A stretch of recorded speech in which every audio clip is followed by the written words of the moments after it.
Thank you. Well, hello, everyone. I'm Mandana Khalili, Professor of Medicine and Director of the UCSF Research Coordinating Center's Investigator Development Unit of the NIMH Multiple Chronic Diseases Consortium. I'd like to welcome you to our monthly training webinar. Before we start, we would like to acknowledge the Ramaytush Ohlone people, who are the traditional custodians of this land. We pay our respects to the Ramaytush Ohlone elders, past, present, and future, who call this place the land that UCSF sits upon their home. We're proud to continue the tradition of coming together and growing as a community. We thank the Ramaytush Ohlone community for their stewardship and support, and we look forward to strengthening our ties as we continue our relationship of mutual respect and understanding. Well, today we're honored to have Dr. Sara Landis speak to us about hybrid effectiveness implementation approaches. Dr. Landis is a psychologist and researcher at the Central Arkansas Veterans Healthcare System in Little Rock, Arkansas. She's a director of VA's Behavioral Health Quality Enhancement Research Initiative program. She's a co-director of VA's newly established Evidence Policy and Implementation Center and an associate professor at the University of Arkansas for Medical Sciences. She also serves as a core faculty of the UAMS Center for Implementation Research. Her research interests are in the implementation of evidence-based mental health interventions with a focus on suicide prevention and larger healthcare systems such as the VA. She has expertise in hybrid effectiveness implementation approaches, and she's received research funding from the VA Health Services Research and Development, the QUERI, the National Institute of Mental Health, and the Department of Defense. She's been the past professor of Society of Implementation Research Collaboration, and so we are truly honored to have her speak to us on this topic, and we really, really appreciate it. We also wanted to ensure that you submit your questions through the chat. I'll be monitoring the chat, and we will be sure to have some time at the end of the session to address questions as well. Dr. Landis, welcome, and we look forward to your presentation. Thank you. Can y'all hear me okay? Yes, we can. Okay, awesome. Thank you. I'm going to get my slides up.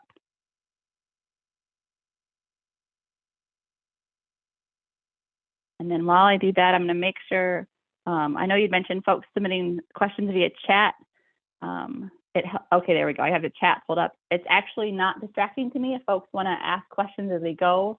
If you have something that you want me to clarify or a question, I might wait to answer it, or I might stop what we're doing so I can make sure I'm being clear. So feel free to use that as we go.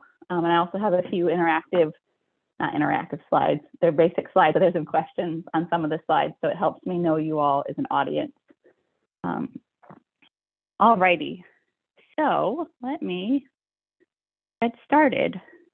So just to acknowledge my funding, so I'm funded by VA's QUERI, the South Central MIREC, and the Translational Research Institute, which is part of our NCATS group here at UAMS. And these views are mine. They don't reflect policy or position of the VA or the government. I'm coming to you from Little Rock, Arkansas. In case you don't know where Arkansas is, I moved here from San Francisco and had a vague idea of where Arkansas was. And I was a little wrong, to be quite honest. So this is where Arkansas is. Those are our buildings I work in. I'm actually at home. I haven't been in those buildings for quite some time, but it seemed a little creepy to put a picture of my house. So I'm coming to you from Little Rock, Arkansas. And I'm going to start actually with my contact information rather than put it at the end. I have both of my email addresses here. If there's questions, you'll notice we'll end the talk with me saying, let us know if you want some help. So there's my email addresses if you want assistance with hybrid designs or hybrid approaches. And there's my Twitter handle. And if you see me in person these days, I look more like this with the mask on. And if you come to Little Rock, we have some cool large art. So just a shout out for Little Rock, but there's my contact information. And also before we get into the meat of the presentation, I wanted to give a special shout out to my colleague and mentor, Jeff Curran. He wrote the original hybrid paper in 2012, and he and I have been working on this with a bunch of other awesome folks. And he gave me his master set of slides that I've adapted over the years. So I just wanted to acknowledge his work in this, and also he's also a pretty awesome mentor and researcher. So shout out to Jeff, who would hate, by the way, that I have his picture in these slides. All right, so today's topic, hybrid approaches, and I have, I think you'll have these slides. If not, I'm happy to make them shareable. I have hyperlinks built into them for all the papers I'm mentioning. So I mentioned Jeff's original paper in 2012, the hybrid implementation, effectiveness implementation hybrid designs. And then we had a recent paper in 2019 that talked more about hybrid approaches. And I keep saying designs. So notice both of these titles say designs, and you'll see I have it lined out here in the title. We've been working really hard to talk about these more as hybrid approaches or hybrid studies, because hybrid studies can have all sorts of research designs, and we'll talk about that a little later. You may notice I slipped back into saying designs. So if unfortunately there's no way to like have a buzzer to buzz me every time I do that to punish me out of it. So we're going to talk about hybrid approaches. And this 2019 paper, I'll say it's nice. I wrote it from bias. We have a lot of examples. So if you want more detailed examples in one place about hybrid type 1, 2, and 3, it's a great place to go. And both of these are open access. But first, before we talk about hybrid approaches, I want to start with Jeff's paper. It's another one of my favorite papers, called Implementation Science Made Too Simple, a teaching tool. So Jeff uses really great language when we talk about implementation, and especially around hybrids. And it would be helpful for us to start with that language. So if you have questions about, am I a type 1, a type 2, a type 3, what the heck is a hybrid? This paper gives some nice language. And so when we talk about hybrids, some non-scientific language or some simple language can be really helpful, because sometimes folks get a little confused about what's effectiveness and what's implementation, and we sometimes not sure which piece we're talking about. And so we talk about hybrids, we think about the intervention, the practice, the innovation, whatever you want folks to get, right? A policy, a pill, a practice, all those different P's. Here in Little Rock and Jeff's group, we call that the thing. That's the thing you want to implement. So whatever your intervention is the thing. Really, really fancy language. And so effectiveness research looks at whether the thing works. Implementation research looks at how best to help people or places do the thing or get the thing into practice. And implementation strategies are the stuff we do to help people or places do the thing or get the thing into practice.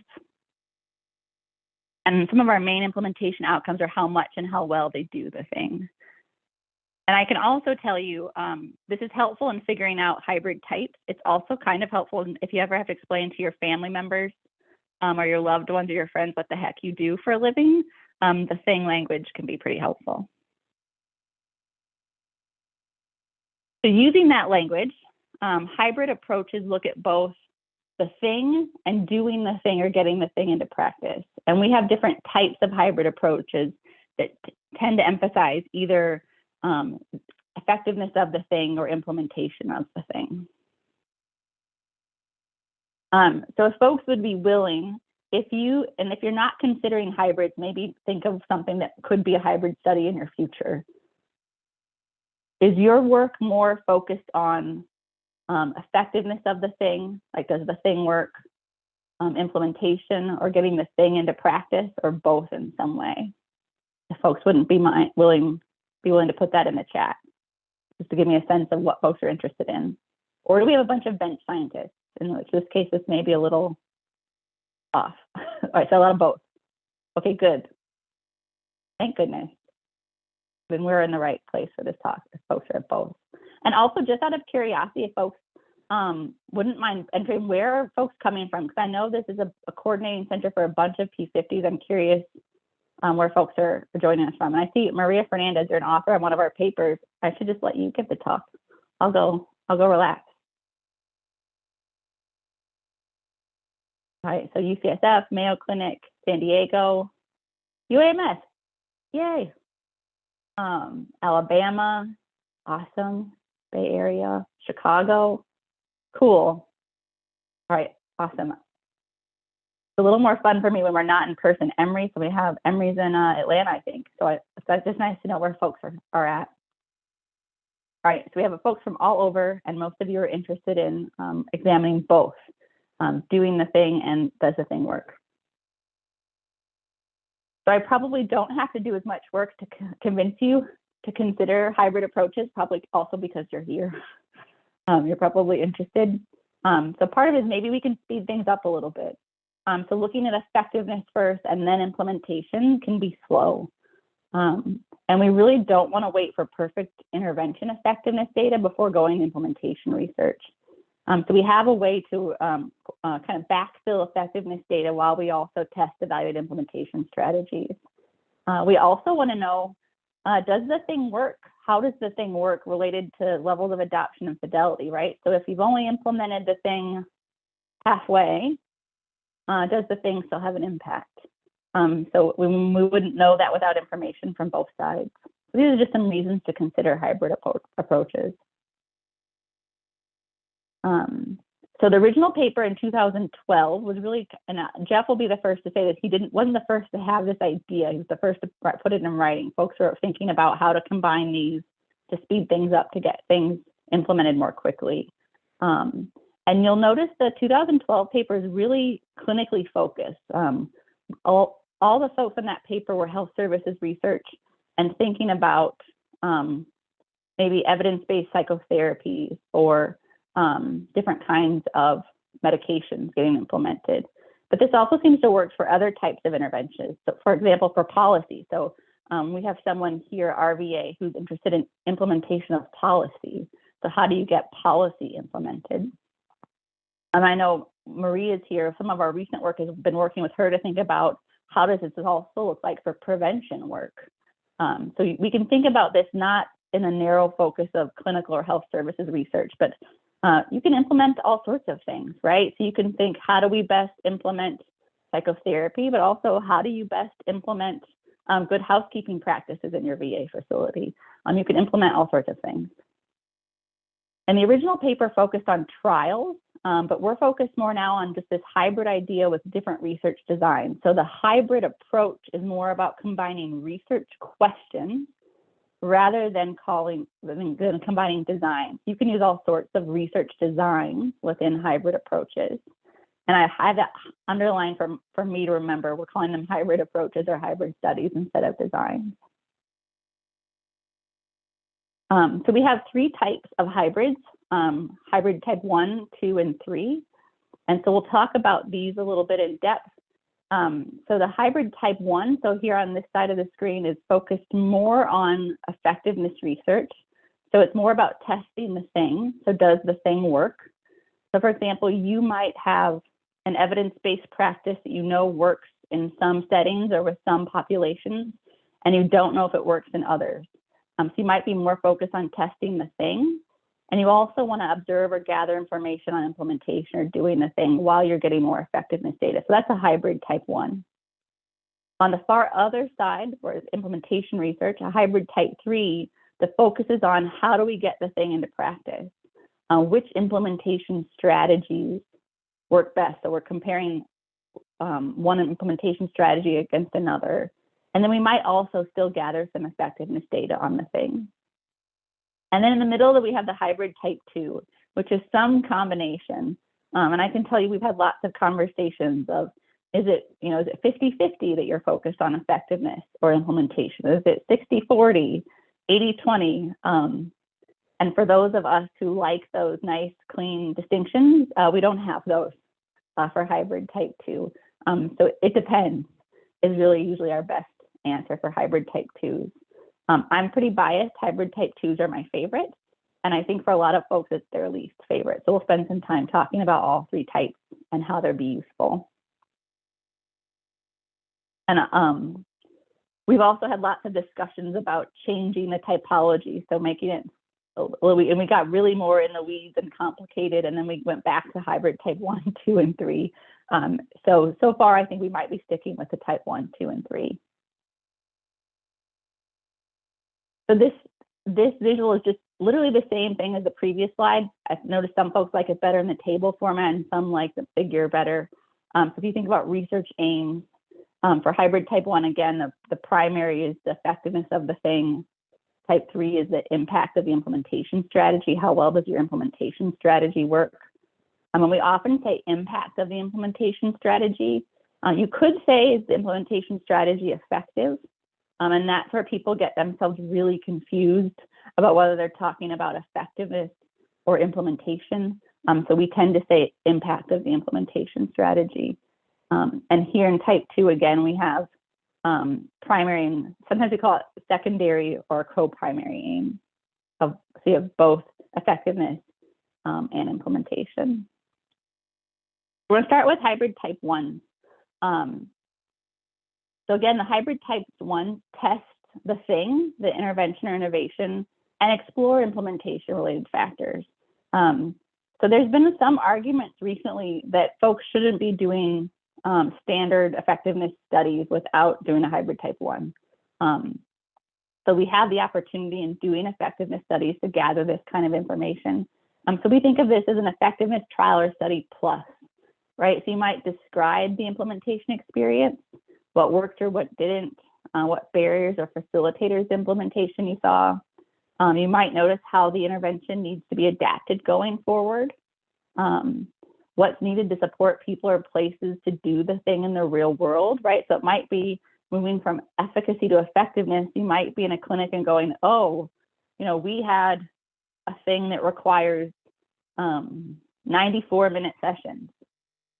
Yeah, imagine that, but 94-minute sessions, and that doesn't fit in the real world. Surprise, surprise. Hopefully you would have already known that, but it might be you find something that there's something that doesn't quite work when you move into the real world setting.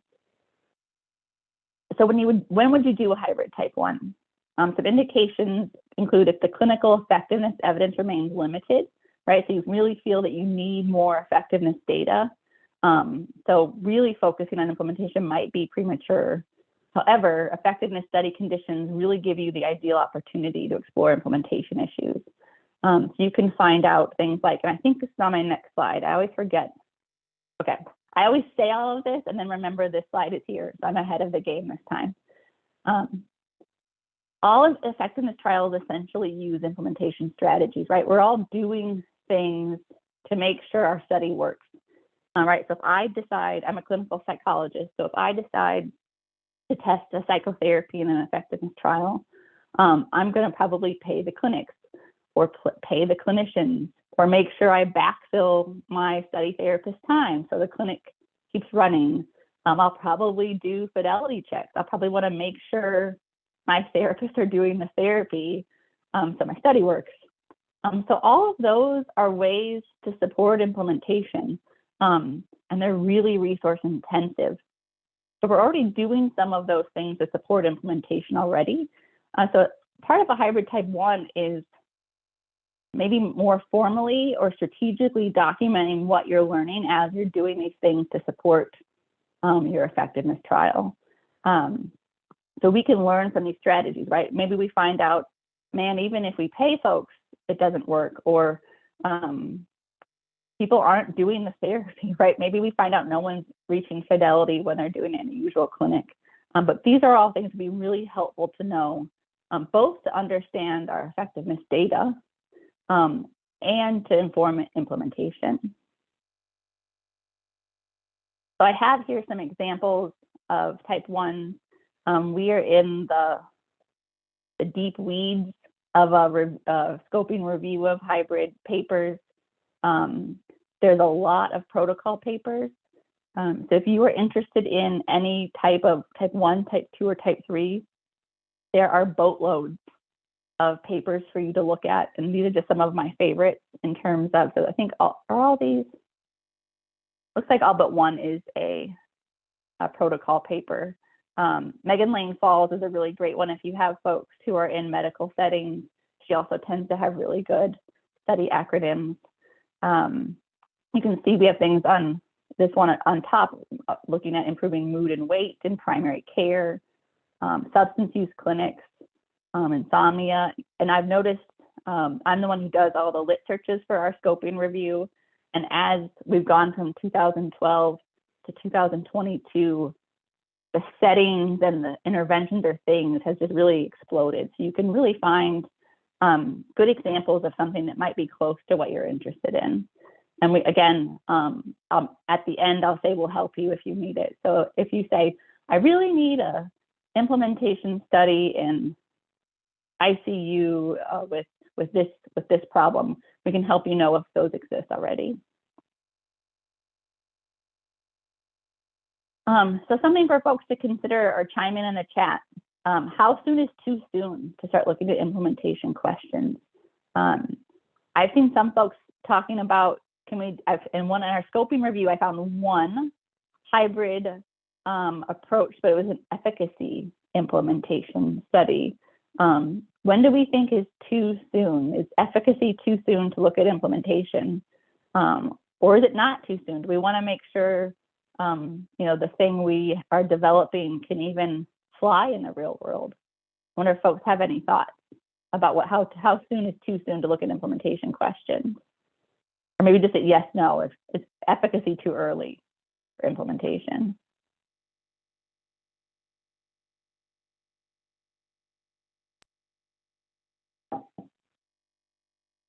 I see one not too early. I'm clearly biased as an implementation researcher and someone who likes hybrid. Not to but context should be considered. Right, I wouldn't say it's already there, formal, informal. I think part of this is, I sometimes think of the hybrid type 1 as whoever's leading that trial or doing that trial is paying attention to those things already. And it might be, it's a way to, I'll say, get credit for it, but also to more formally collect that information. Shana says, would we want to spend time and resources designing something that will never fly in the real world? I would vote no, which is why I think it's not a bad idea. I think getting us to think about, will these work in the real world before we spend all this time is really important. Okay. Mindful of the time. So it's a hybrid type 1. Now we're going to jump all the way to the other side to a hybrid type 3. So hybrid type 3 test implementation strategies. Remember, implementation strategies are what we do to help people or places get the thing into practice. It might be things like education, facilitation, technical assistance, clinical reminders. And so the main focus is, does the implementation strategy work to get the thing into practice? And then we also observe or gather information on the thing or intervention outcomes. So again, largely focused on strategies, and the intervention outcomes are secondary. And oftentimes, those effectiveness or intervention outcomes are things that are already being collected. So often in, especially if I think of like psychotherapy studies or health services research, if they are testing implementation of an evidence-based practice, they may use effectiveness data that's already collected by the medical system, right? So if it's a therapy where they're collecting PHQ-9s already to assess depression, they may use that data that's in the medical record or service utilization data in the medical record, as opposed to doing primary data collection with patients. And often I say it tests an implementation strategy. Most implementation studies use more than one implementation strategy. So if I'm implementing a thing, I might use both training of providers and a clinical reminder and technical assistance.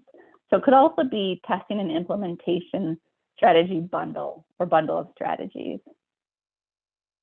And so we have a note here that sometimes we proceed with implementation studies without a full portfolio of effectiveness studies. I work in the VA system, and oftentimes we have a promising practice that also makes good sense. And there's strong momentum to say we're rolling this out everywhere.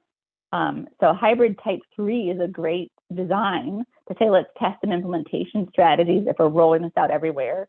And also, if we still need some more effectiveness data, collect that while we're at it. that seems to happen a lot in big healthcare systems where there's a practice that seems to have good evidence and there's a lot of pressure from multiple levels to implement it everywhere, so folks have access to something that could be helpful to them. So a lot of the hybrid type 3 studies done in the VA have made good use of something that's getting rolled out already. Also, you might be interested, as I think I mentioned this a little bit earlier, how well does the thing work by level of or quality of implementation? There was a really great study, it's been a few years now, but for depression treatment, for cognitive therapy for depression, where the treatment fidelity or being really faithful to the treatment model didn't matter as much for outcomes, only if it were folks with moderate depression. For folks with severe depression, treatment fidelity really mattered for outcomes. So it would be helpful to, that's a good reason to still collect effectiveness data. If you're comparing implementation strategies, it's an opportunity to see how well does it work when it's implemented at different levels. So some considerations for type 3. Same things you would consider for any implementation trial. How much power do you have? Now we're starting to look at what's your evidence for the implementation strategies. We're starting to get implementation strategies that have an evidence base. What mechanisms of action of the strategies? How do you think this works? There's one of my colleagues here in Little Rock, Dr. Sonia Singh, is doing, she's proposing a study looking at implementation of policy, and she's using Heather Bullock's policy framework. I can't remember the name of Heather's framework, but it's Bullock is B-U-L-L-O-C-K, and it's a policy implementation framework. And it shows all these different levels that policy impacts as well. And I think it would work for just implementation in general. And so Sonia is thinking about what implementation strategies impact different levels, right? So if we think the barrier is at the system level, we need a system level implementation strategy. If we think it's at the provider level, it would be a provider focused or targeted implementation strategy. But really thinking about, there's lots of places things can go sideways when we're implementing interventions in large systems. So thinking about maybe where the barrier is, who needs targeted or what level needs targeted, and what implementation strategy makes sense. And thanks, Edwin. Edwin shared some different implementation strategies to consider. I like the carrots and sticks. I think that should be a formal name of an implementation strategy. We love PDSA cycles in the VA as well. And you also want to think about what's the cost of the strategies. So a lot of times in hybrid type 3s, you may consider cost, and it could be cost of implementation, cost of offering the thing once it's implemented, and different cost analyses. And then we'll come back to that a little bit at the end. And then if you think of the thing effectiveness data, the clinical outcomes, and really not clinical outcomes, you might not be doing clinical work. You want to think about, do you really need them? And you might think about what interventions do we not need to do a hybrid type 3 study for, right? You might have a thing that has so much effectiveness data that we don't need anymore. I think hybrid approaches are kind of the cool thing to do right now. So you might want to, if you're doing a hybrid type 3, you also want to consider, do I need to? Could I do an implementation trial and not do a hybrid? You really want to think about, are there measures available in existing data? Do you have to do primary data collection? Can you do secondary data collection? So for example, right now, one of the studies I'm doing, we're using available medical record data. So we're looking at service utilization. We're looking at different diagnoses, documented suicide attempts. So those are all things that we could say we have an idea that the thing works without having to do primary data collection with a whole lot of folks. So here are some type 3 examples. The ADEPT study there on the right, Amy Kilborn's trial, is a really great type 3, but it's also a really great example of adaptive design in a hybrid study. Danny Almirall is a great adaptive trial person, so he's on that study. So that's a good example of both a hybrid type 3 that's adaptive design. I seem to have picked a couple. I think actually I picked all of the folks we know. I was a little biased in this group. So we have one here in the bottom right that was done here in Little Rock looking at CBT in rural VA clinics. We have our colleague in Arkansas, Taryn Swindle, doing a lot of hybrid designs, but in evidence-based obesity prevention in childcare. So how to do that in early childhood education centers. And that top left one with Mark Bauer, that's really a nice example of partnering with the health system leadership when the things being implemented to test implementation strategies. Before I go on, I'm going to pause and see. I should have paused after type 1, and I didn't. I got a little carried away. Do folks, before we move to type 2, do folks have questions about type 1 or type 3? Or general hybrid questions that would be helpful to answer now before we keep going? If you're new to implementation research, while folks are thinking, the Byron Powell had a 2015 paper that lists implementation strategies. And in that paper, additional file number 6, I think, is the most useful document in that paper. I don't always look at additional files, but I have additional file 6 from that one saved on my desktop. It lists all the implementation strategies and gives you definitions of all of them. So if you're newer to implementation research, it's a great place to start.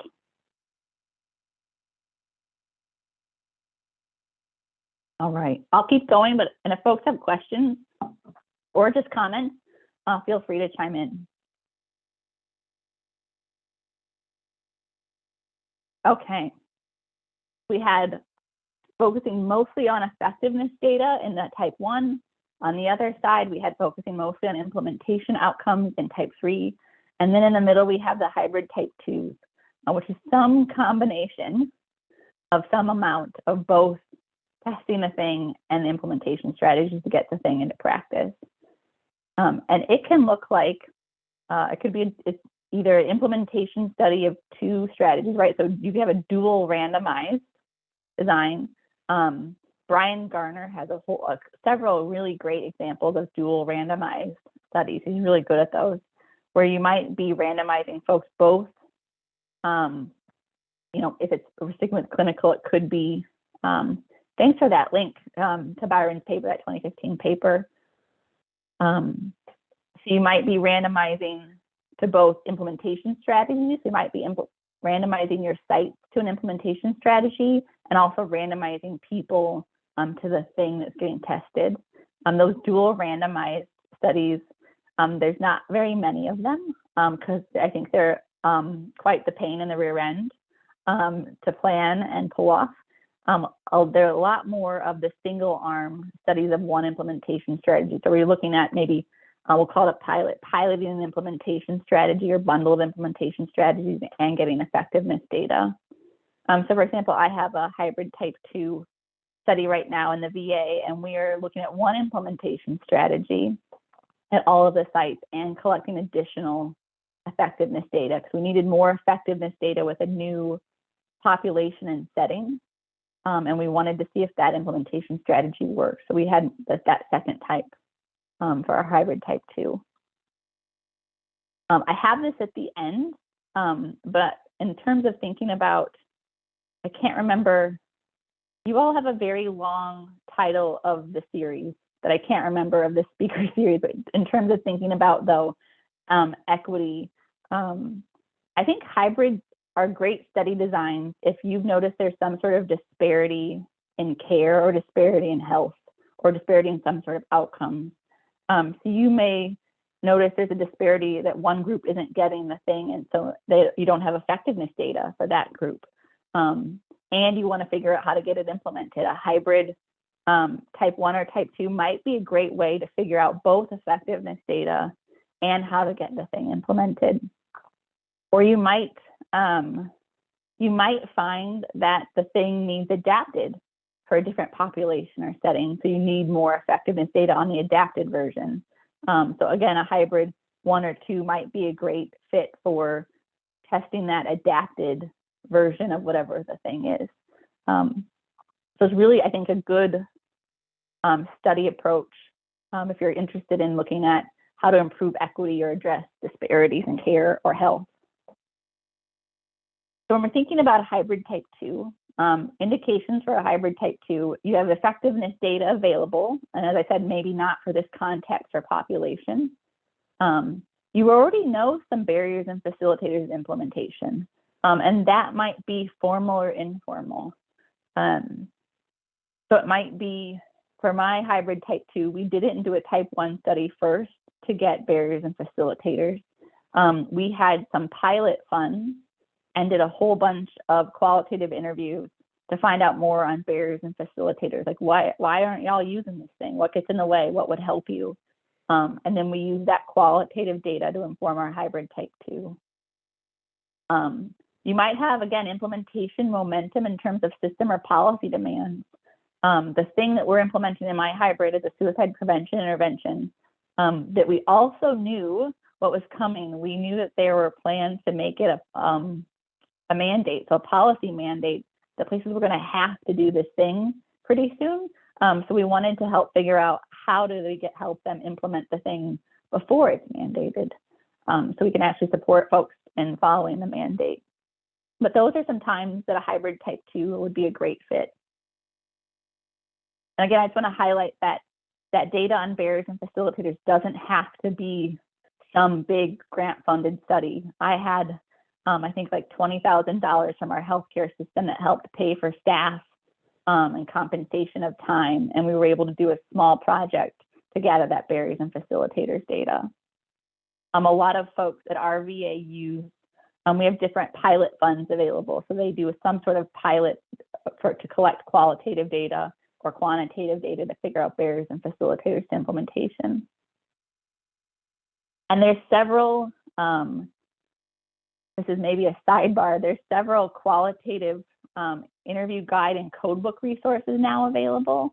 So one of them is CFIR, which is the Consolidated Framework for Implementation Research, and it's at cfirguide.org. They have both qualitative interview questions and code books to help support you in using that framework.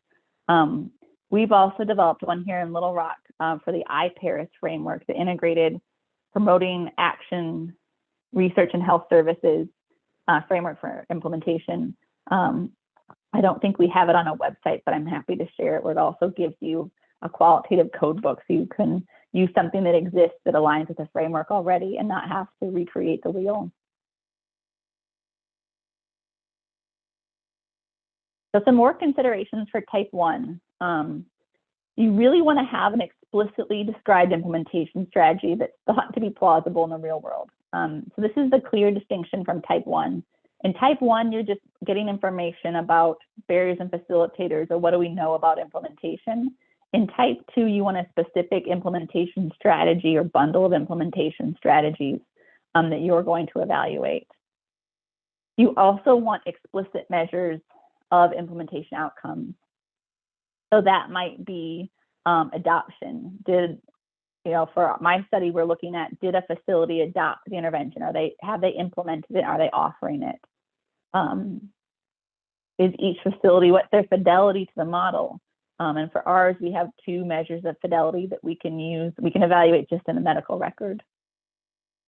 Or if maybe it's psychotherapy, in terms of adoption. If you were implementing a new psychotherapy in a large health system, you want to know if one therapist is offering it, or are 50 therapists offering it. So you want to have implementation measurement. And if you want some help with implementation measurement, the REAIM framework is a great place to start. It's an evaluation framework, so it's reach, effect, and it really fits well with hybrids because it's reach, effectiveness, adoption, implementation, and maintenance. So for example, for our hybrid type 2, we look at adoption. Did the facility, are they offering it? But we also look at reach. What percentage of eligible veterans are getting the thing, right? So we consider it a success if they're offering, like our facility when they implemented it, they're offering it to 89% of eligible veterans. So we were pretty pleased with that. So you want to have multiple measures to make sure that the thing's actually getting implemented. I've also noticed for reaim's really, it's a good fit with leadership. So all of our healthcare leadership here at VA and at the medical school, it's kind of the lingo they use already. And so I think it's direct and straightforward and really easy to communicate what you're interested in to leadership who aren't researchers. So you want to have some measurement for implementation. That always happens in a type 2. And you want to be clear about, and this is, if you ever come to Little Rock and you want to get us all like not arguing, but muttering and discussing something for a long time before we finally open, like to decide we need drinks, ask us about how you decide what's the intervention and what's the implementation strategy. Do you want to be clear about which is which? So the biggest thing that I've noticed in our scoping review is we have lots of studies that we're not sure if the delivery format of the thing is the thing, or is it the implementation strategy? And I actually think I give a different answer every time Jeff and I discuss it. So I'm clearly not convinced one way or the other. So you might have, I'm sitting here on Zoom with you all, right? So I do therapy with patients. And so is telehealth part of my therapy? Is it an intervention component? Or is telehealth an implementation strategy to help implement the thing so I can deliver it to more folks? We have here the example of delivering the things over the phone. Is telephone-based something the thing, or is the telephone-based the implementation strategy? I'm sad to tell you that I don't actually have an answer for you. Yes. Like, and I think the thing that I think would be important if you're writing a grant proposal, or if you've done this already and you're writing it up in a manuscript, you just have to tell us. You have to decide for yours what you're saying. Like, you get to choose, right? You're saying I'm delivering this therapy and telehealth is the implementation strategy I'm using to help get the thing implemented. I know in reviewing grants, sometimes I disagree with what they've decided, but I care more about their clarity. Like, they've thought it through and they've decided, so I'm on board. So I think that's something, anything, it depends on how the thing was tested. I think so. I think that's sometimes what gets people in an argument about, well, was it always telehealth based? Then it's the thing. If it wasn't, maybe it's the implementation strategy, or have you adapted the thing to be telehealth? I feel like Jeff and I go round and round. And I think as long as you tell your reader what you think it is, that's what matters. And one thing I'll highlight, if you're thinking about writing grant proposals for hybrid or writing up a finished hybrid for papers, I think being really specific to say, this was our intervention, this was our implementation strategy. We did a hybrid type 2. And really saying what type it was to help your reader know what you were thinking. And Shana says, outline my thoughts about the consequences of assigning delivery format to one category or the other. I'm not sure I have a clear outline of my thoughts, to be honest. In doing the scoping review, I can tell you, I must be easily persuaded, because the papers who said clearly, this is the intervention and this is the strategy, I bought it. The ones where it wasn't clear was where I had the most trouble. And I think like that could, I think when somebody needs to write a paper, like kind of writing that out, lining that out. When it says, you say I have it from a slightly different framework that considers context as constitutive force interventions. Yeah, I think totally. Shayna, I think you should write that paper. I would read that paper. I think I would totally read that paper. Please write it. I've noticed when I read these different papers that use it differently, I'm convinced both ways, different days and different times. So be clear in what you decide. I'm mindful of the time. For me, it's, so a couple things, could I randomize the implementation strategy? Particularly when you as you've mentioned, Sarah, around things around cost. If I have, could I do a reduced version of this implementation strategy while still doing the thing in the same effective way? So that's what leans me towards, what are the different implementation strategies? Yeah, I agree. And I think if you also said the opposite, I'd probably be nodding also. Yeah. I'll be transparent that I would probably be agreeable to all of them, which I think frustrates me. You also want to think about, what if your implementation strategy leads to poor adoption or poor fidelity? Then your effectiveness data is compromised. So you want to think about how to deal with this. You want to use implementation strategies that have evidence that they work. You want to have measurement and plans to address poor adoption or fidelity. You want to have time to deal with this. I think that that's Jeff's last line there on the bottom about anybody getting queasy over this. I think this is part of why folks find type 2 is a little mildly aversive. So here's some type 2 examples. There's Brian. So that's Brian Garner. Brian has some great dual randomized. I knew I included one of those there. Given we only have about 10 minutes left, so I actually revised these slides at 11:30 last night because one of our new papers came out at 11 p.m. about hybrids, and I wanted to include it. So I have here, if you need more support or tools. So I got to line out one thing that I now can offer you, because it is published. We're also working with Maria Fernandez, who's on the call, to build a web tool to help you select hybrid types, not hybrid designs. And Maria's just put a link there in the chat to the paper. So this was published today, technically. Apparently, I think they were multiple time zones ahead of me. So I thought it was yesterday, but it was the date was today. So we have reflections on 10 years of effectiveness implementation hybrid studies. And so we have reflections across 5 areas. The big thing is to replace the term design in favor of study or approach. And we have some recommendations. Number 4 is recommendations on research designs that align with each hybrid study type. Hendricks Brown has a great paper talking about research designs it's a really great resource for picking a research design within a hybrid study. We have guidance on selecting a hybrid type that I'll show you in a moment. We critique the 1, 2, 3 typology. And then the paper ends with some thoughts about how to integrate cost analyses into hybrid studies. So figure 1 in the paper, so Jeff and I have been doing workshops for a while on hybrids, and this is figure 1. I'm not sure why they called it a figure when it's just text, but it gives you 4 questions to consider to figure out how do you select a hybrid. And so questions like, what's the nature of the effectiveness data of your intervention of interest? And so we have some answers. So if it's really strong and you don't need a lot of adaptation, you might consider a type 3 or a type 2.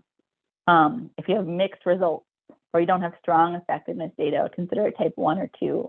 You'll notice it says consider one of these 2 of 3. So it's helping guide you. It's not giving you the final answer. How much do you expect the intervention will need to be adapted for where you want to use it? And then how much do you already know about implementation determinants for the intervention in your context of interest, right? So how much do you know about barriers and facilitators? How ready are you to evaluate real-world implementation strategy or package of strategies? So that paper gives you those 4 questions to help guide you. And I added the bonus question that didn't make it into the paper. So in our workshops, this is the question that came at the end of the handout we used. And after answering those questions, do you still want to consider a hybrid study? So we have no, and it says feel free to run screaming from the room. And yes, which I hope the answer is yes, right? Some suggestions, looking at published protocol papers and manuscripts, talk with people already funded to do this work. Implementation researchers are really, really collaborative. Talk with project officers, and you'll say it says, give us a call. So at UAMS, Jeff established a Center for Implementation Research. And then also at the VA, I run our behavioral health query program. And part of our duties are to offer consultation for free, which is nice. So if you are wanting to do a hybrid, or maybe you have a hybrid planned and you're thinking, oh man, I need help with this part of it, please reach out to us. We're happy to offer consultation. We do one-on-one consultations. We also have a monthly group meeting in our Center for Implementation Research, and we invite folks, 2 folks a month, to come to those for group consultation. And I will warn you, our group is rather enthusiastic and excitable. So if you want only a little bit of feedback, the group format's probably not your jam, because they get really excited. But you're welcome to use those resources. And again, I'd put my email above, so you're welcome to email me to utilize those resources. And I already talked about this a bit earlier in terms of equity and hybrid.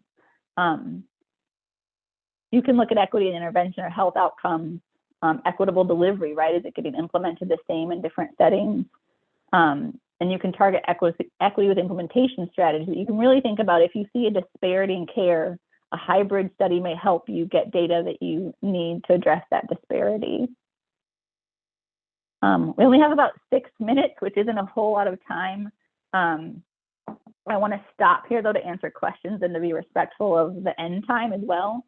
So if folks have any questions, I'm going to put my email again in the chat. So if you want to make use of our consultation services, we're happy to have you. Ed? Thank you so much, Sarah. It's always a special thrill to hear live from the people that you're always citing in your grants and your papers on this. So thank you so much. And thank you again for being so open to direct contact and assistance with people. I think it's so refreshing to see that level of collegiality. Thank you so much. I just had a brief question.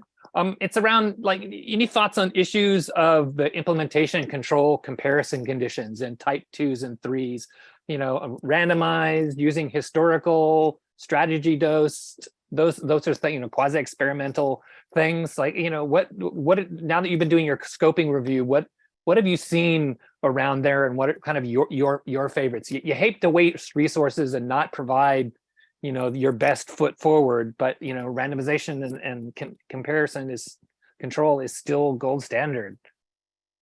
Yeah, that's a good question. So a lot of my work's been done in the VA, in the national healthcare system, and a lot of our work with query is program evaluation. So it's not, I'll call it capital R research. So we are working with operations folks to evaluate whatever they're implementing, or to help them implement the thing they've decided needs implemented. And we often have to do some finagling, I'll say, for randomization, right? And I think part of it is, if we're implementing something in a healthcare system, we want everybody to get the thing. We want everybody to get the implementation strategy. So some of my favorites are using a stepped wedge design, where you're randomizing people to start, like when they start. So that way you don't have, right? So if I'm thinking about some of our participating facilities in my study, I don't want the folks in Wyoming at the one medical center, VA medical center in Wyoming, to get randomized to not get the thing or not get the implementation strategy. So I think a stepped wedge, if we think in terms of making sure everybody gets it and having some amount of randomization or comparison, is really helpful. The adaptive, so the SMART designs are really great. I think they're both complicated and not. I think sometimes I think they're really, when Danny Almaral explains them, I think they make sense. And then when I try to explain them, it doesn't. But really thinking about, so the adaptive design, so you get to a time point where if maybe you're comparing technical assistance to facilitation. So technical assistance is, lighter lift than facilitation, so less resource intensive. So you might have a time point where you look at if a site is doing well, they just keep going with what they have. If they're not doing well, they get randomized either to getting what they're getting or getting facilitation. And there's multiple time points, so they have multiple opportunities to get more assistance. And also those designs that also say we're not using resources we don't need to use, for sites that are like, I got it, we're doing well, like get out of our way, we're doing great with what we're getting. So I think those are designs, those studies I really like. So I know on the examples I gave, Amy Kilborn's ADEPT was one of the adaptive designs. She actually has another one that's an adaptive design that I can't remember the name of the trial, but they're both really good examples of adaptive design.